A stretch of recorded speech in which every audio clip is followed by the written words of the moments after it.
สวัสดียินดีต้อนรับเข้าสู่ช่องที่นี่ที่ดาเจ้าเก่า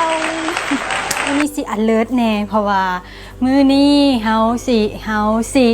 เฮ็ดอย่างดีถ้าจับโทรศัพท์มาแบบนี้หมายความว่าทุกคนก็เห็นที่นี่ที่ดาเป็นคนจังสั้นยามใดก็สิไปโทรกินฟรีตลอดเฮาก็บ่เป็นคนจังสั้นสำหรับ EP นี้ก็คือเฮาสิมาทดสอบบรรดาเขยเขยลาวทั้งหลายนะที่เป็นแฟนของหมู่เฮาว่ากับเจ้ามีทักษะด้านภาษาในการสื่อสารแบบภาษาลาวเข้าใจภาษาลาวเขาหลายหน่อยเป็นไรนะมื้อนี้เขาก็เลยมีไอเดียปิ้งขึ้นมาเลยเฮ็ดคลิปนี่แหละโดยการที่เขาน่ะสิว่าภาษาลาวน้ำก็จะแบบลาวเลยที่ว่าเป็นซับที่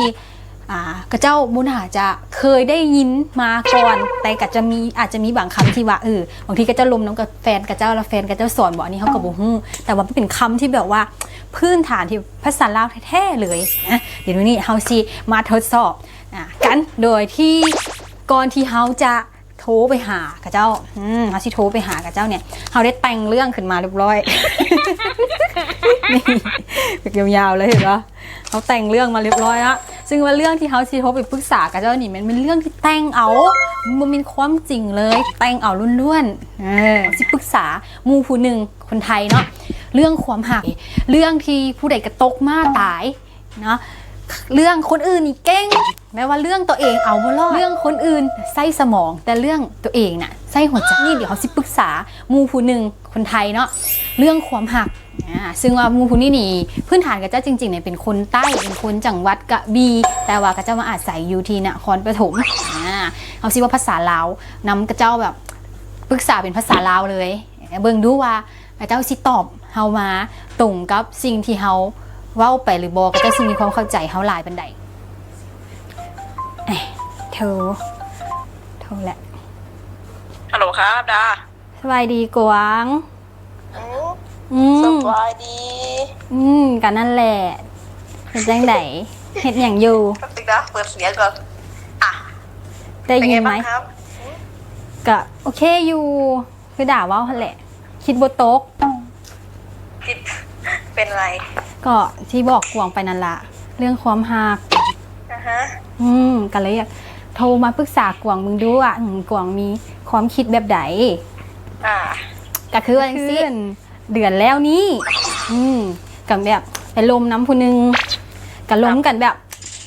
ทรงหาเศร้าแรงล้มกันหลายเลยแหละล้มกันประมาณเกือบเดือนผ่านไปประมาณ 2-3 วันอยู่ก็หายจ้อยเลยหายจ้อยเลยประมาณเกือบ3 วันแล้วหลังจากนั้นก็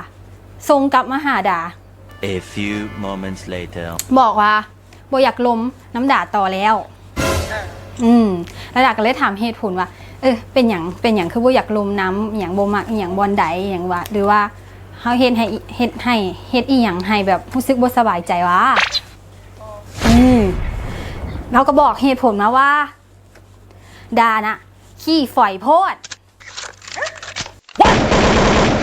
แบบบ่มีโอกาสให้เราได้เว้าอย่างเลยนะโทรมาย้ำใดกะมีแต่ดาเป็นคนเว้าเป็นคนฝอยตลอดก็เลยรู้สึกว่าแบบบ่ม่วนบ่คักนะแล้วก็บอกด่าว่าบ่อยากล้มน้ำแล้วอย่างเงี้ยสิบ่ให้ด่าส่วนล้มจังไดก็เนี้ยว่าเราหันแบบบ่คอยเว้าคอยว่าอีหยังเลยด่าเข้าไปกับแบบเบิ่งทรงเราแล้วเป็นคนบ่สั่งเว้าสั่งว่าหั่นนะด่าก็เลยแบบส่วนเราล้มหันล้มนี่ตลอดบัดฮอดมาตอนนี้แบบมาบอกเหตุผลว่าด่าขี้ฝอยนะซัดเงึดเลยก็เลยแบบงงเลยก็เลยโทรมาลองถามกวางเบิงว่าเฮ้ยมันเป็นแค่ข้ออ้างวะหรือว่ามันเป็นความจริงวะว่าด่าขี้ฝอยเนี่ยด่าขี้ฝอยแท้วะก็ตามนิสัยดาที่คุยกับกวางอ่ะดาก็ไม่ใช่คนที่แบบเป็นคนพูดเลื่อยเปื่อยนะในมุมมองของกวางอ่ะดาไม่ใช่คนที่พูดเลื่อยเปื่อยนะแต่ในขณะที่ดาคุยกับคนอื่นนะกวางไม่รู้ไงว่ายังไงนึกออกไหมเดี๋ยวแต่ในมุมของกวางอะที่กวางสัมผัสกับดาเพราะว่าดาไม่ได้เป็นคน เพื่อนเป็นคนแบบนั้นนะ แต่กวางก็ไม่เข้าใจอีกว่าเขามีเหตุผลอะไร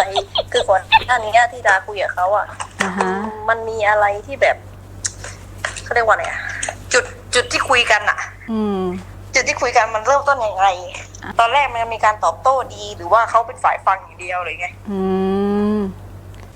แล้วคุยกันกี่เดือนประมาณเดือนกว่าๆนี่แหละ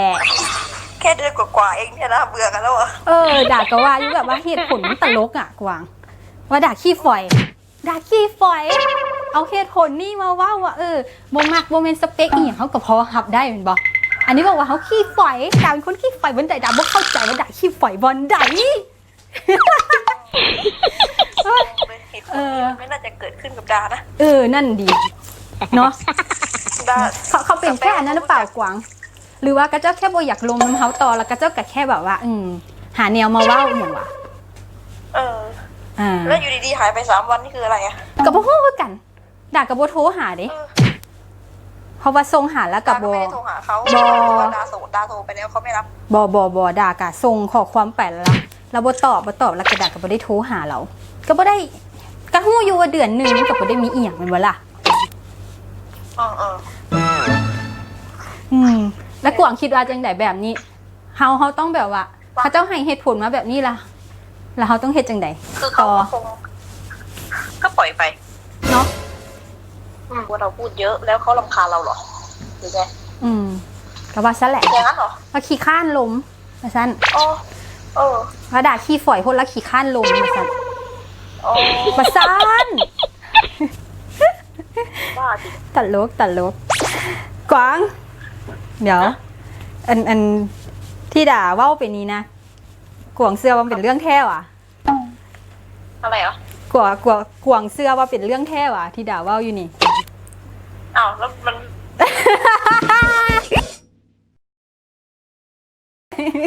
กวางก้อนกวางเขาสิไปหลายก็นี่ก็คือว่าตอนนี้ด่ากำลังเฮ็ดคลิปอยู่ด่ากำลังเฮ็ดคลิปอยู่กวางฮู้อยู่ว่าด่าเฮ็ด YouTube ไม่เอาเหรอโอ้สมพอแหละด่ากวางเหรอด่ากวางด่าหยอกกวางเล่นกวางเข้าใจเบิดทุกคำว่าที่ด่าเล่าให้ฟังขี้ฝอยสั่งเว้าสั่งว่าสั่งเว้าสั่งว่าสั่งว่าสั่งวานี่แปลว่าเคยว่าอะไรว่าสั่งบ่แม่นสั่งเว้าสั่งว่าไม่รู้อ่ะอันนี้แปลว่าอะไรอ่ะแล้วกวางตอบด่ามาได้จังได๋ซะนะนี่ก็มันก็น่าจะความหมายใกล้ๆกันกับคำว่าขี้ฝอยหรือเปล่าครับก็เกือบแต่ว่ามันบ่ถึงขั้นขี้ฝอยมันอยู่ในระดับแบบว่าเป็นคนเว้าสนุกเว้าส่วนคุยเก่งประมาณนี้นะสร้างเว้าสร้างว่าคนสร้างส่วนคุยสร้างเว้าสร้างว่ามีศิลปะในการเว้าเอ้ยเก่งเลยสร้างแต่คำเมื่อกี้นี่ยากไหนขี้ฝอยนี่ยากเหรอยากนี่เป็นคลิปเกี่ยวกับแบบว่าการเข้าใจภาษาลาวแต่เข้าใจไอ้กวางคิดเป็นจริงเป็นจังเลยนั่นบ่มันมีอยู่คนแบบนั้นอ่ะมันก็ต้องมีเหรอมีด้วยเหรอคนที่ให้เหตุผลว่าแบบเป็นคนพูดเยอะรำคาญอย่างนี้เหรอก็บางคนเขาอาจจะรับได้ตอนแรกๆแต่ว่าจริงๆแล้วเขาไม่ใช่นิสัยที่แบบว่าคนที่แบบชอบฟังคนอื่นโม้จนตัวเองไม่ได้พูดก็ต้องมีเหรอแต่ว่าโมเมนต์เป็นเรื่องสมมุติแต่งขึ้นเหรอเพื่อเฮ็ดคลิปซื้อกวางไม่ต้องไปคิดอย่างไรเด้อเดี๋ยวนี้อำเพื่อนเลยเนี่ยเดี๋ยวนี้อำเพื่อนแต่ว่าส่วนใหญ่มันก็จะมีมูลมันแหละอันบอกว่าบ่มีอย่างนั้นซะเลยมันก็จะมีมูลมาแน่นอนมีมูลมาหน่อยนึงเนี่ยมีคนอย่างนี้เลยเหรอวะนั่นดีเนาะด่ากระแต่งมาแบบว่าแต่งบอกว่าบ่คิดว่ากวางสิเสื้อแท้ได้นี่ทำไมก็ต้องเชื่อดิเพื่อนอุตส่าห์ขอคำปรึกษานะกวางเข้าใจเด้อเข้าใจแล้วนี่เดี๋ยวกวางอยู่จริงเดี๋ยวจะส่งอันนั้นให้ เดี๋ยวส่งลิงก์ให้เบิ่งเด้อเข้าใจเด้อกวางอ้ายต้น